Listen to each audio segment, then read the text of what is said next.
ইতিমধ্যেই তাণ্ডব সিনেমার শুটিং বন্ধ হয়ে গেছে। পয়সা রয়েছে।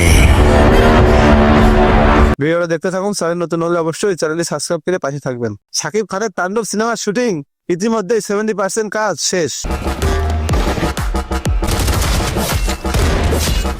এরই মধ্যে শোনা যাচ্ছে তাণ্ডব সিনেমার শুটিং বন্ধ হয়ে গেছে। ইতিমধ্যেই আমরা জানতে পেরেছি ভারত এবং পাকিস্তান যুদ্ধ চলছে। তাণ্ডব সিনেমার শুটিং বন্ধ করা হয়েছে। তো ভিউয়ার্স, তাণ্ডব সিনেমার আয়োজন কিন্তু বড় পরিসরে হতে চলেছে। আমরা এটাই জানতে পেরেছি তাণ্ডব সিনেমার 70% কাজ শেষ এবং আর 30% কাজ হবে ইন্ডিয়াতে, এবং সেখানে যুদ্ধের কারণে সিনেমাটির শুটিং বন্ধ আছে। রায়হান রাফি বলেছেন খুব শীঘ্রই তাণ্ডব সিনেমার শুটিং শেষ করবেন এবং টিজারটাও মুক্তি দিতে চলেছে। তো আমরা সবাই অপেক্ষায় আছি তাণ্ডব সিনেমার টিজারের জন্য। আপনারা কে কে অপেক্ষায় আছেন তো অবশ্যই কমেন্ট করে জানাই দিন। শাকিব খানের ভক্ত হলে অবশ্যই একটা চ্যানেল সাবস্ক্রাইব করে পাশে থাকবেন। তুফান সিনেমা যেভাবে রায়হান রাফি এগিয়ে নিয়ে গেছেন, সেভাবেই তাণ্ডব সিনেমার কাজ কিন্তু খুব দ্রুত ভাবে চলছে। তাণ্ডব সিনেমার শুটিং খুব দ্রুতই শেষ করবেন এমনটাই জানিয়েছেন রায়হান রাফি। তো আপনারা কে কে তাণ্ডবের জন্য অপেক্ষা করছেন তো অবশ্যই কমেন্ট করে জানাই দিন। চ্যানেল নতুন হলে অবশ্যই সাবস্ক্রাইব করে পাশে থাকবেন।